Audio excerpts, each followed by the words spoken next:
శివాయ విష్ణురూపాయ శివారూపాయ విష్ణవే శివస్య హృదయం విష్ణు విష్ణోస్య హృదయగం శివ.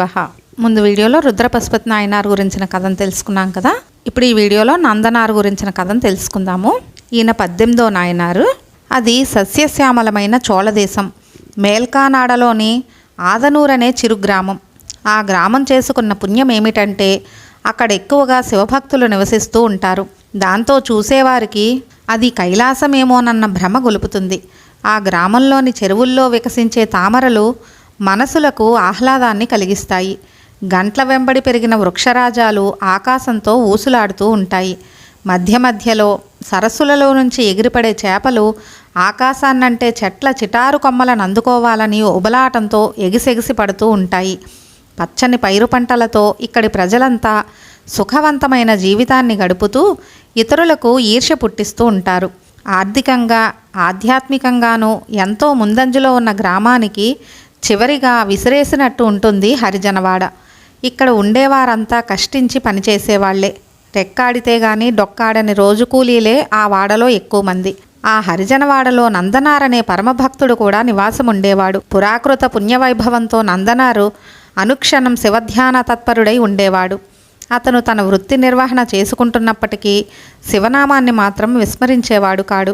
అయితే ఇతని కుటుంబం భూస్వాముల వద్ద రైతు కూలీలుగా పనిచేస్తూ జీవించేవారు. నందనార్ కూడా వంశపరంపరాగతమైన మాన్యపు భూములనే దున్ని ఆ వచ్చిన పైకంతో జీవనాన్ని సాగించేవాడు. రైతు పని చేస్తున్నప్పటికీ వృత్తి ధర్మాన్ని ఎప్పుడూ విడిచిపెట్టకుండా ఆలయాల్లోని ఢక్కాలకు మద్దెళ్లకు కావలసిన చర్మాలను సరఫరా చేస్తూ ఉండేవాడు. అలాగే వీణ, యాలం అనే వాయిద్యాలకు కూడా నరాలను తీగలుగా తయారు చేస్తూ ఉండేవాడు. అయితే ఆ రోజుల్లో గ్రామ కట్టుబాట్ల ప్రకారం గ్రామ నడివీధుల్లోకి కానీ ఆలయాల్లోకి కానీ హరిజనులను రానిచ్చేవారు కారు. ఆనాడు కొద్దిమందిలో పేరుకుపోయిన వర్ణ వ్యవస్థకి ఇది పరాకాష్ట. ఈ విధంగా తన కులవృత్తి విద్యను భగవంతుని సేవకు వినియోగిస్తూ ఆలయ బయటి ప్రాకారం వద్ద నుంచే ఎంతో భక్తితో ప్రదక్షిణాలు చేసుకుంటూ ఉండేవాడు. ఆ సమయంలో పరమేశ్వరుని రూపాన్ని హృదయంలో ప్రతిష్ఠించుకుని తన్మయుడైపోయేవాడు. ఆనందతాండవం చేసేవాడు. ఆ విధంగా కొంతసేపు ఆలయం బయటే ఉండి ఆ ప్రాకారాన్ని చూస్తూ అలా నిలుచుండిపోయేవాడు. ఒక్కోసారి ఆలయాల్లో వేద పండితుల ఆధ్యాత్మిక ప్రవచనాలు కూడా జరుగుతూ ఉండేవి. వాటిని కూడా నందనారు బయటి నుంచే వింటూ బాగా ఆకలింపు చేసుకునేవాడు. స్వతహాగా అతనిలో ఉన్న ఈశ్వర భక్తి వారు చెప్పే మంచి మాటలతో మరింత రెట్టింపయ్యేది. ఎప్పుడూ ఆ విధంగా వారు చెప్పే దైవ విషయాలను వినాలని, వాటినే మననం చేసుకుంటూ ఉండాలని, అందులోని భక్తుల్లా తాను దైవాన్నే స్మరిస్తూ ఉండిపోవాలని, పరమేశ్వర సాక్షాత్కారం పొందాలని నిత్యం తపించిపోయేవాడు. ఈ విధమైన జీవితాన్నే కోరుకునేవాడు. ఎన్ని జన్మలెత్తితే అలాంటి సద్భావనలు ఎంతమందిలో కలుగుతాయి? ఎంతో పుణ్యం చేసుకుంటే తప్ప. అలాగే నందనారు తన 8 ఏళ్ల వయసులో అతను ఆ గ్రామంలోని ఒక వేద పండితుని పొలంలో పనిచేసేందుకు ఒప్పుకున్నాడు. ఆ పండితుడు చక్కటి వాగ్వైభవం ఉన్నవాడు కావడంతో గ్రామంలో నెలకొన్న ఆలయాల్లో శివతత్వాన్ని, పరమశివుని లీలా విశేషాల్ని భక్తులందరికీ కథలుగా వివరిస్తూ ఉండేవాడు. నందనారు శివభక్తుడు కావడంతో పండితుని పట్ల, ఆయన భార్య పట్ల ఎనలేని గౌరవాభిమానాలను కలిగి ఉండేవాడు. పాపం ఆ వేదవిధునికి సంతానలేమి బాధిస్తూ ఉండేది. దాంతో దంపతులిద్దరూ కూడా నందనారును తమ సొంత పిల్లవాడి మాదిరిగానే ఎంతో ప్రేమగా చూసుకునేవారు. అందుకు కృతజ్ఞతగా నందనారు వారి పొలంలో ఎంతో కష్టించి పనిచేస్తూ వారికి నమ్మిన బంటులా ప్రవర్తిల్లేవాడు. ఇలా ఉండగా నందనారు ఒకనాడు వీరి ఊరికి చేరువలోని తిరుప్పుంగూరులో ఉండే పరమపావనుడైన పరమేశ్వరుని చూడాలనే ఆకాంక్షతో అక్కడికి వెడదామనుకున్నాడు. అనుకున్నదే తడవుగా వారుండే తావు నుంచి వెంటనే పుంగూరు చేరుకున్నాడు. అయితే ఇంతకు ముందు అనుకున్నట్టుగా ఆనాటి ఆచార వ్యవహారాలకు ఎలాంటి దోషం కలుగనీయకుండా నందనారు ఆలయానికి ఎప్పుడు వెళ్ళినా ఆలయ బయటి గోపురద్వారం వద్ద నుండే స్వామిని దర్శించి వస్తూ ఉంటాడు. ఇక్కడ కూడా ఆ విధంగానే బయటి గోపురద్వారం వద్ద నిలుచుని స్వామి లీలల్ని మదిలో ఊహించుకుంటూ మైమరిచి కీర్తిస్తున్నాడు. అయితే నందనారు దురదృష్టం కొద్దీ ఇక్కడ పరమేశ్వరునికి తనకు మధ్య అడ్డంగా నంది ఉండడంతో నందనారుకు శివదర్శనం కాలేదు. ఇందుకు నందనారు ఎంతో దుఃఖించాడు. ఏమి చెయ్యాలో తోచలేదు. సదాశివుడినే నమ్ముకున్నాడు. భక్తుని మదిలోని ఆవేదన తెలుసుకున్నాడు. తక్షణమే తన వాహనరాజమైన నందీశ్వరుణ్ణి పిలిచి, నందీశ్వర, వెంటనే నా భక్తుడు నన్ను దర్శించేందుకు వీలుగా నీవు కొంచెం పక్కకు జరుగుమని ఆదేశించాడు. అంతే. యజమాని ఆదేశం మేరకు నందీశ్వరుడు నందనార్ తన ప్రభువును దర్శించుకునేందుకు వీలుగా కొద్దిగా పక్కకు జరిగాడు. ఇప్పటికీ తిరుపుంగూరులో పక్కకు జరిగిన నందిని మనం చూడొచ్చు. తన కోసం పరమశివుడు ఇంతగా కరుణించడాన్ని చూసిన నందనారు పొంగిపోతూ పశుపతిని కళ్ళారా దర్శనం చేసుకుని పరవశించిపోయాడు. అనంతరం ఆలయానికి వెళ్ళి ప్రదక్షిణం చేశాడు. అలా ప్రదక్షిణం చేసే సమయంలో ఆలయానికి పడమటి భాగంలో కొద్దిగా పల్లంగా ఉండడాన్ని గమనించాడు. ఆ పల్లాన్ని చూడగానే నందనార్కు ఒక ఆలోచన వచ్చింది.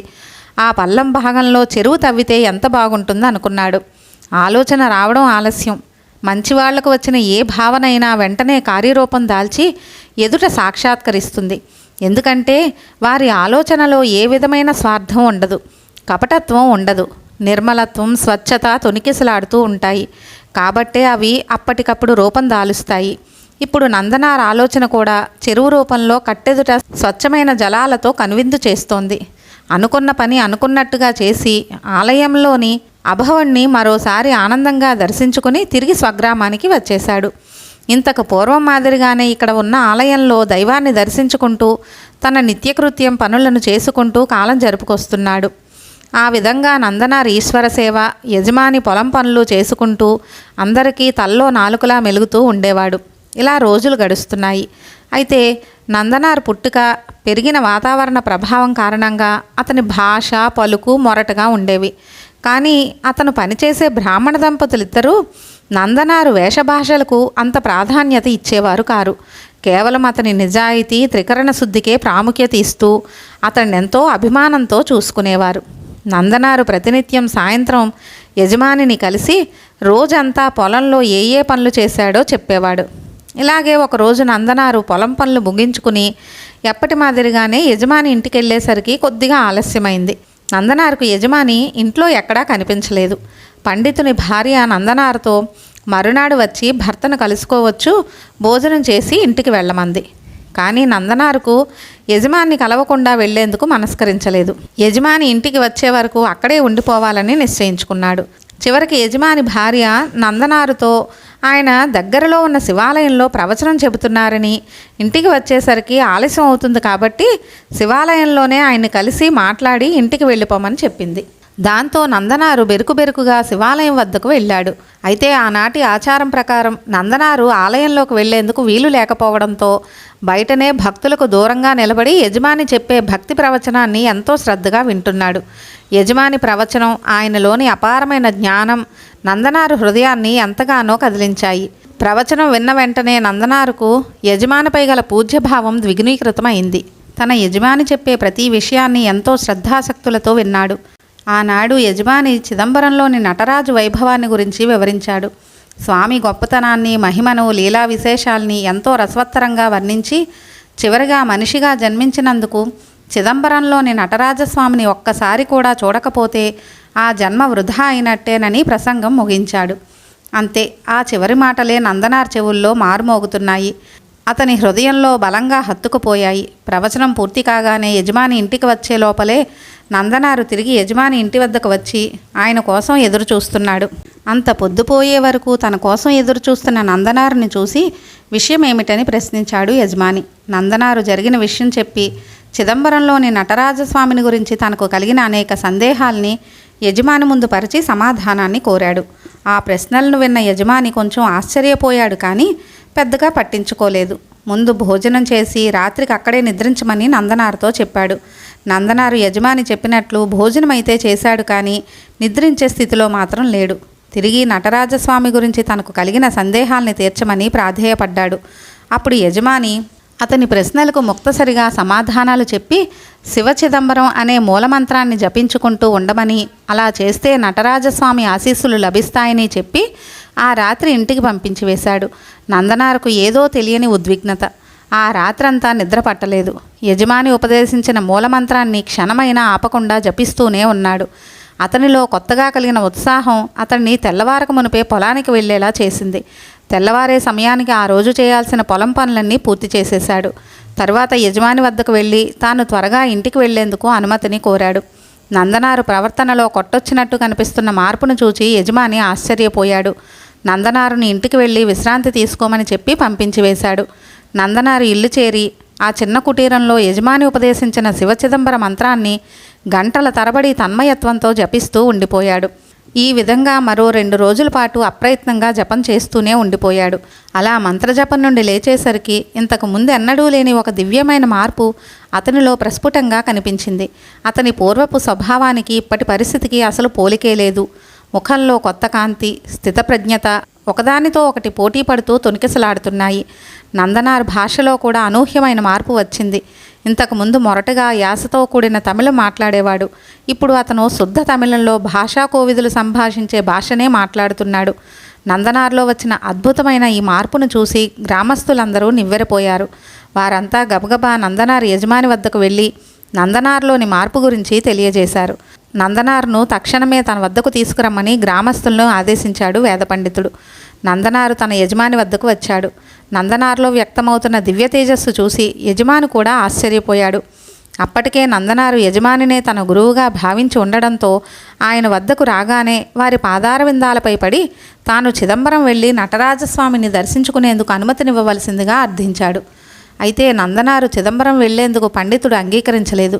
నందనారు అక్కడ లేని సమయం చూసి ఎంతో ప్రేమతో చూసుకునే మన వాడి కోరికను తిరస్కరించడంలోని ఆంతర్యం ఏమిటని పండితుని భార్య భర్తను అడిగింది.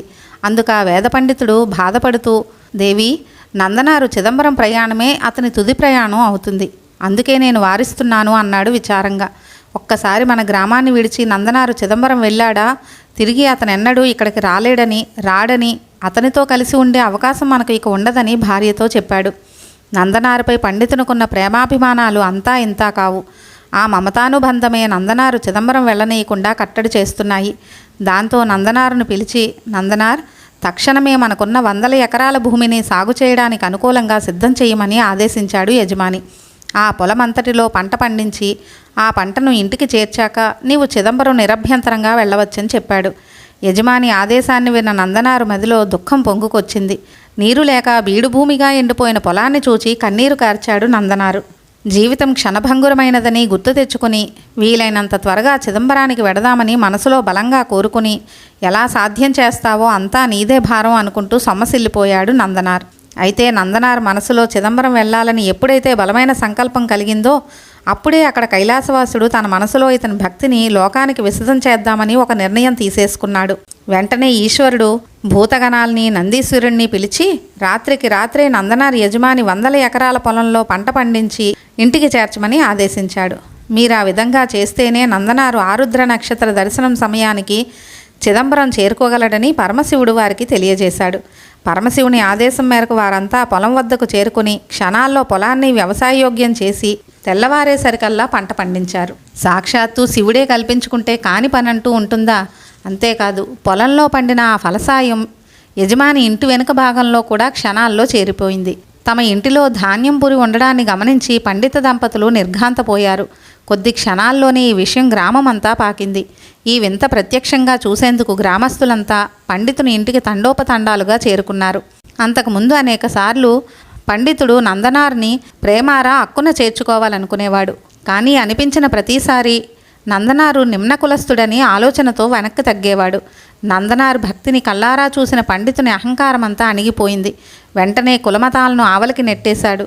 ధనిక పేదల ప్రసక్తి మనసులో నుంచి తోసేశాడు. నందనారు ఉన్న చోటికే పరిగెత్తుకుంటూ వెళ్ళి పిల్లవాని పాదాలపై పడి పైకి లేచి అతన్ని గాఢంగా హృదయానికి హత్తుకున్నాడు. నందనారు కూడా తన యజమాని, మానసిక గురువైన వేద పండితుని పాదాలపై పడి సాష్టాంగదండ ప్రణామం ఆచరించాడు. మరుక్షణమే తన గురువు అనుమతితో చిదంబరానికి బయలుదేరాడు. మనస్సును మహేశ్వరునిపై లయం చేసి శివదర్శనం అయ్యే వరకు అన్నపానీయాలు కూడా తీసుకోకూడదనుకుంటూ చిదంబరం బయలుదేరాడు. మైళ్లకు మైళ్ళు ప్రయాణం సాగిస్తున్నాడు. అభవుణ్ణి చూడాలనే ఆశయమే తప్ప అలుపు సొలుపు లెక్క చేయడం లేదు. పంట పొలాల్ని, పోక, కొబ్బరి తోటలను అధిగమించి తాండవేశ్వరుని సన్నిధికి వెడుతూనే ఉన్నాడు. అతను పయనించే మార్గమంతా ఈశ్వరమయంగా కనిపిస్తోంది. అలా ఎంత దూరం ప్రయాణం చేసినా అసలు చేసిన భారం కూడా అతనిలో కనిపించడం లేదు. ఎట్టకేలకు నందనారి ఎన్నాళ్ల కలో ఈనాటికి నెరవేరిందన్నట్టు చిదంబరం పొలిమేరలకు వచ్చాడు. ఊళ్ళోకి ప్రవేశించాడు. అత్యున్నతమైన గోపుర ప్రాకారాలతో కూడిన అపురూప దివ్య నటరాజ నిలయం నందనారు కంటికి కనిపించగానే వాటిని హృదయంలో తలుచుకుని అక్కడికక్కడే భూమి మీదకు సాష్టాంగపడ్డాడు. తిరిగి వెంటనే లేచి ఆలయానికి మరింత త్వరగా చేరుకుందామన్న కోరికతో నడక వేగాన్ని కొద్దిగా పెంచాడు. చిదంబరం రావడానికి అతను పడ్డ శ్రమంతా ఒక ఎత్తు అయితే ఈ కాస్త దూరం వెళ్ళడం ఒక ఎత్తు. ఆలయ సన్నిధి చేరువవుతుంటే ఆలయ ప్రాంగణంలోని యజ్ఞకుండాల్లో సాగుతున్న హోమం తాలూకు ధూమం ఆకాశంలోకి పయనిస్తూ అతనికి కనిపించింది. అలాగే ఋత్విక్కులు చదువుతున్న వేదమంత్రాల సుస్వరాలు నందనార్ వీణులకు శ్రావ్యంగా వినిపిస్తున్నాయి. వెంటనే ఆ యజ్ఞ సంరంభాన్ని, వేదమంత్రాలను దగ్గర నుండి వినగలిగే భాగ్యానికి నేను నోచలేదే అన్న బాధ అతని హృదయాన్ని కలుక్కుమనిపించింది. దీనికంతటికీ కారణం నేను నీచకుల సంజాతునిగా జన్మించడమే కదా అని విచారిస్తున్నాడు. చూడాలనే కోరికను బలీయంగా పెట్టి చూడకుండా వద్దని వారిస్తూ నివారించడం కంటే శాపం ఇంకేముంటుందని పొర్లి ఏడుస్తున్నాడు. ఆలయం లోనికి వెళ్లకుండా బయట నుంచి అక్కడి దివ్య దృశ్యాలను చూస్తూ దగ్గర నుండి చూసినట్టే భావిస్తున్నాడు. ఈ పుణ్యనగరంలో దాదాపు 3000 బ్రాహ్మణ కుటుంబాలు ఉంటాయని విన్నాను. వారంతా నిత్యం నటరాజేశ్వరుని దివ్యంగా చూడగలగడానికి వారెంత పుణ్యం చేసుకున్నారో కదా అనుకున్నాడు. అటువంటి శుద్ధ ఆచార వ్యవహారాలు పాటించే ఆ అర్చకవరేణ్యులను నడయాడే ఇక్కడ నాలాంటి పంచముడు ప్రవేశించి అపవిత్రం చేయకూడదని అనుకున్నాడు. ఆలయ నియమాలు ఉల్లంఘించి లోనికి వెళ్ళలేడు. మనసులోని శివసందర్శనాభిలాషను తరిమి కొట్టలేడు. ఈ ద్వంద్వభావంలో కొట్టుమిట్టాడుతున్నాడు నందనార్. ఈ పరిస్థితుల్లో నేనేమి చెయ్యాలి అని ఆలోచిస్తున్నాడు. ఈ క్లిష్ట పరిస్థితిలో నాకు పరమేశ్వరుడే దిక్కని 2 చేతులు పైకెత్తి ఈశ్వరునికే తన దుస్థితిని విన్నవించుకున్నాడు. ఎలాగైనా నీవే నీ దర్శనాన్ని ఇప్పించమని వేడుకున్నాడు. ఆలోచిస్తున్న కొద్దీ ముక్కంటిపై ప్రేమ కట్టలు తెగి ప్రవహిస్తోంది. ఇతను పడుతున్న హృదయ వేదనను ఈశ్వరుడు తప్ప ఎవరు తీర్చగలరు? ఇలా బాధపడుతూ ఆలోచిస్తూ పగలు గడిచిపోయింది. రాత్రి ప్రవేశించింది. శివునిపై మక్కువ పెంచుకున్న అతను ఆ ఆలోచనలు తప్ప మరేమీ ఆహారం తీసుకోలేదు. దాంతో ఒకవైపు తన దైవాన్ని చూడాలనే కోరిక, మరోవైపు ఆత్మారాముని ఆవేదన. ఈ రెండింటిలోనూ నందనార్కు మొదటిదానిదే ఎక్కువ పైచేయిగా ఉంది. ఏమైనా అతని శరీరం మాత్రం బాగా అలసిపోయింది. నృత్యం చేస్తున్న నటరాజు రూపాన్నే మనసులో చిత్రించుకుని ఆ రాత్రి శరీరాన్ని వాల్చాడు. మాగన్నుగా నిద్ర పట్టింది నందనార్కు. స్వగ్రామం నుంచి చిదంబరం వరకు కాలినడకన ఇంత దూరం ప్రయాణించి వచ్చాడేమో, శరీరం బాగా అలసిపోయింది. మాగన్ను నిద్ర కాస్త ఆదమరచిన నిద్రగా మారింది. శరీరం అలసట తీర్చుకుంటోంది. ఇప్పటికైనా అతని మనసు అలసట తీరుద్దామని పరమేశ్వరుడు సంకల్పించుకున్నాడా లేదో మరి. ఎదుటివాడు పడుతున్న బాధను తోటివారు పట్టించుకోకపోవచ్చు, కానీ తననే నమ్ముకున్న భక్తుడు బాధపడుతుంటే భగవంతుడు ఎంత మాత్రం చూడలేడు. అందుకే నీవు తప్ప నన్ను రక్షించేవారు వేరెవరూ లేరని గజేంద్రుడు వేడుకున్నప్పుడు వచ్చిన విష్ణుమూర్తిలా, మృత్యుపాసం నుంచి నన్ను కాపాడి వెలికి తీసుకురా అని దీనంగా ప్రార్థించిన బాలభక్తుని కోరిక తీర్చేందుకు వచ్చిన మహాశివునిలా, క్షీరసాగర మథన సమయంలో పొగలు కక్కుతూ లోకాలను భస్మీపటలం చేసేందుకు వెలువడ్డ హాలాహలాన్ని అరిచేతితో పట్టుకొని మింగిన గరళ కంఠునిలా జగదీశ్వరుడు నందనార్ మొరలు ఆలకించాడు. ఇతని మనోవేదనను తీర్చేందుకు స్వయంగా తానే బయలుదేరాడు. ఇందుకు నిదర్శనంగా ఆదమర్చి నిద్రిస్తున్న భక్తుని మదిలో తొలిచివేస్తున్న సందేహాన్ని పటాపంచలు చేసేందుకు అతని కలలో కనిపించి చిరునవ్వులు చిందిస్తూ, భక్తా, బాధపడకు, ఇక నీవు ఎంతమాత్రం విచారించనవసరం లేదు. నీ జన్మదోషం పరిహారమయ్యేలా నేను చేస్తాను. వెంటనే నీవు అగ్నిప్రవేశం చేసి శుద్ధి పొందు. అనంతరం నా దర్శనం నీకు లభిస్తుంది అని చెప్పి అదృశ్యమయ్యాడు. ఒక్క నందనార్కు కళ్ళలో కనిపించి ఊరుకోలేదా ఉరగభూషణుడు. చిదంబరంలో ఉండే 3000 మంది దీక్షితుల కళ్ళలోనూ కనిపించి, వేదవిధులారా, నా పరమభక్తుడైన నందనార్ అనేవాడు నన్ను చూడాలనే ఆకాంక్షతో వేగిపోతూ చిదంబర శివార్లలో మగ్గిపోతున్నాడు. వెంటనే మీరు అతని కోసం అగ్నిగుండాన్ని సిద్ధం చేసి ఉంచమని ఆజ్ఞాపించి కలలో అంతర్హితుడయ్యాడు. నటరాజేశ్వరుని ఆజ్ఞానుసారం చిదంబరంలో ఉండే దీక్షిత బ్రాహ్మణులందరూ అప్పటికప్పుడు నిద్ర నుంచి లేచారు. ఆలయంలోని కనకసభా ద్వారం వద్ద పోగయ్యారు. వాళ్లలో వాళ్ళు తమకు శివుడు ఆదేశించిన విషయాన్ని చర్చించుకుంటున్నారు. సాక్షాత్తు శివుడే ఆజ్ఞాపిస్తే కాదనేవారెవరుంటారు? కరుణాస్వభావుడైన నటరాజు పాదపద్మాలకు నమస్కరించి అక్కడ ఒక శివాజ్ఞ మేరకు అగ్నిగుండాన్ని ఏర్పాటు చేశారు. అనంతరం వారంతా కలిసి సాక్షాత్తు శివుడే మెచ్చుకున్న నందనార్ భక్త మహాశయుడున్న ఊరి వెలుపలికి వచ్చి అతన్ని చూశారు. గాఢ నిద్రాపరవశుడై ఉన్నాడు నందనార్. దీక్షిత దాసులంతా ఆ భక్తుడిని నిద్రలేపుతూ, శివభక్తాగ్రేశ్వర, ఉమాపతి నిన్ను కరుణించాడు. నీకోసం ఇక్కడ ఆలయంలో ఒక అగ్నిగుండాన్ని ఏర్పాటు చేయమని మమ్మల్ని ఆజ్ఞాపించాడు. మేము ఆ విధంగానే చేశాం రమ్మని తెలియజేశారు. నందనార్ ఉలిక్కిపడి లేచి వారందరి పాదాలకు నమస్కరించి, అయ్యలారా, నా జన్మ ధన్యమైంది అంటూ వారితో ఆలయాన్ని చేరి అక్కడి దక్షిణ ద్వార సమీపంలో వేద విధులు ఏర్పాటు చేసిన అగ్నిగుండంలో అగ్ని ప్రజ్వరిల్లడాన్ని గమనించాడు నందనార్. అగ్నిదేవునికి ప్రదక్షిణం చేస్తూ నటరాజ శ్రీచరణాల్ని మనసులో నిలుపుకొని ఓం నమశివాయ పంచాక్షరిని జపిస్తూ అగ్నిగుండంలో ప్రవేశించాడు. పరమశివభక్తుడైన నందనార్ అగ్నిగుండంలో ప్రవేశించగానే గుండంలో జ్వలిస్తున్న అగ్నిశిఖలు మంచు బిందువుల మాదిరి నందనార్కు హాయిని చేకూరుస్తూ నీహారికామాలికల అతని గలసీమను అలంకృతమయ్యాయి. అంతే, వెంటనే నందనార్ పంచమ రూపం మాయాదేహం మాయమైంది. విప్రోత్తమునిలా మేనిపై యజ్ఞోపవీతం, నుదుటిపై విభూది రేఖలు, జటాబంధంతో శివునికి ప్రతిరూపంలా వెలికివచ్చాడు. ఆ సుందర దృశ్యాన్ని చూసి దేవతలు పుష్పవృష్టి కురిపించారు. దేవదుందుభులు మోగాయి. దాంతో నందనారుకు తాను తక్కువ కులస్థుడిననే న్యూనతాభావం పరమేశ్వరుని దయవల్ల ఇప్పుడు పూర్తిగా అతని మనసులోంచి తొలగిపోయింది. వేద విధులైన దీక్షితులందరూ ఉచ్చస్వరంతో వేదమంత్రాలు చదువుతూ నందనార్ను ఆలయ మర్యాదలతో సగౌరవంగా ఆలయంలోకి తీసుకుని వెళ్లారు. నందనారు చిరకాల వాంఛైన కనకసభలో కొలువైన శివదర్శనం ఇన్నాళ్లకు నెరవేరింది. మైమరిచిపోయాడు. శివుని అర్చించాడు. అతని మనోనేత్రానికి గోచరించిన నటరాజు ఆనంద తాండవాన్ని తనివితీరా వీక్షించి తన్మయుడయ్యాడు. ఇంతలో ఆలయంలో హఠాత్తుగా మిరుమిట్లు గొలిపే వెలుగురేఖ మెరిసింది. మెరుపు మెరియడమేమిటి, అందులో నందనారు లీనమైపోవడమేమిటి, రెండూ ఒకేసారి జరిగాయి.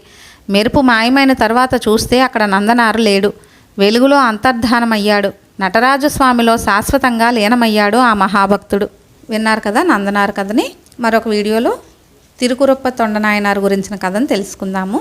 సర్వం శ్రీ ఉమామహేశ్వర పాదారవిందార్పణమస్తు. సర్వే జనా సుఖినో భవంతు. లోకా సమస్తా సుఖినో భవంతు. స్వస్తి.